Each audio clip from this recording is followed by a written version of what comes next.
Some great news happened today, very special news, and that is that a gentleman by the name of Quaid Farhan Al-Qadi, who is an Israeli Bedouin Arab who lives in the south of Israel in the town of Rahat, was rescued / liberated from Hamas captivity. Here's his brother talking in Hebrew. Let's see what he says about the liberation of his brother. Hold on. I don't know why it skips sometimes. Here we go. This is the brother of the liberated hostage. Better than being born again.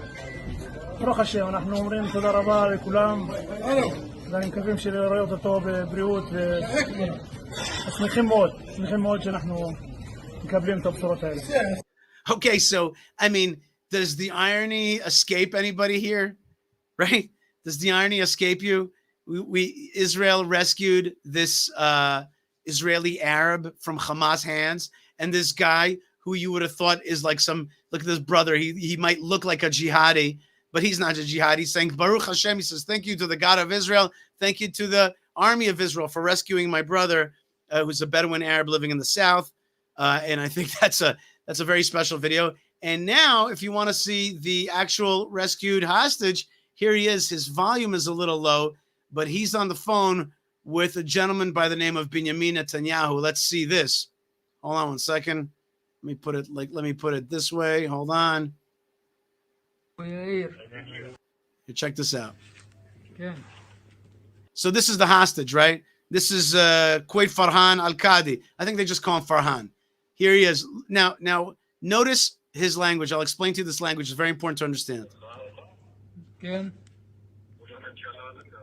אהלן וסהלן יא ביבי יא אבו יאיר. So this liberated hostage, what is he saying? He says, Ahlan usahlan ya Abu Yair. What does that mean? He says hello, like in Arabic, ya bibi. And he also says, they skipped the translation. He says ya Rais, which means like the leader. Ya Abu Yair. What does Ya Abu Yair mean? You father of Yair. Father of Yair is the way in Arabic you talk about, that's how you call somebody. You call them by their elder son's name. So like I would be like Abu Elazar. And Bibi famously has a son named Yair, so he calls him Abu Yair. Okay, let's take a look here how that goes. I'm happy to talk with you. I'm also happy to talk with you. I've waited for this day. Ya Abu Yair, I've waited for this day. Did you meet your family yet? Yes, my 2 children are here. I want you to know that we are all very emotional from the bottom of our heart for you and the whole family. I thank you and this work that you have done, that I've gotten a chance to see my family. You did holy work. Avodat Kodesh, holy work.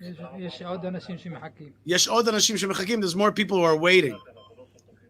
I want you to know, says Benjamin Netanyahu, we haven't forgotten anybody, just like we didn't forget you. We promised to bring them all back home. I thank you very much, and I invite you, Abu Yair, Bibi Netanyahu. Thank you, but I want you just to hug your family. I want you to know that the whole nation of Israel embraces you and the others. We're going to bring them home, inshallah, with the help of God. Okay. You could see the emotion there of this rescued hostage, Farhan, talking to Abu Yair. That's Benjamin Netanyahu. And so there's one less hostage today. And we say Baruch Hashem. And we honor the danger at which the warriors of Israel have put themselves in order to rescue these hostages.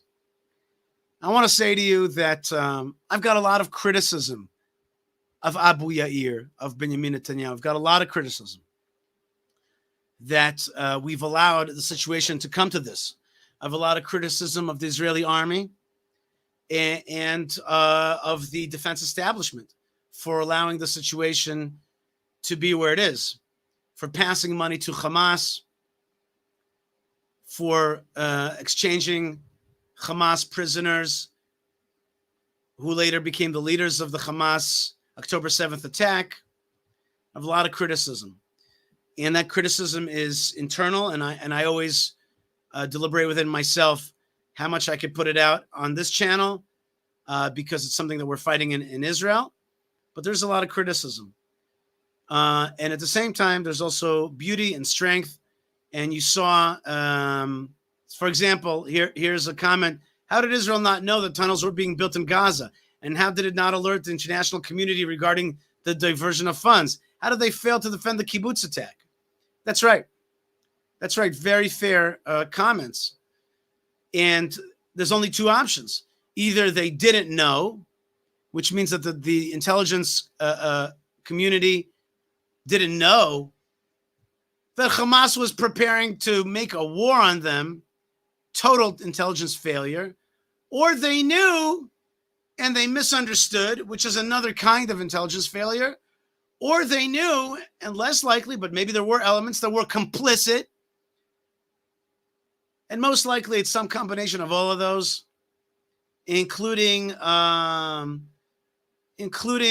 the most likely scenario of them all, which is that they didn't believe it was going to happen because they were stuck in their own conceptions. And those conceptions were dead wrong.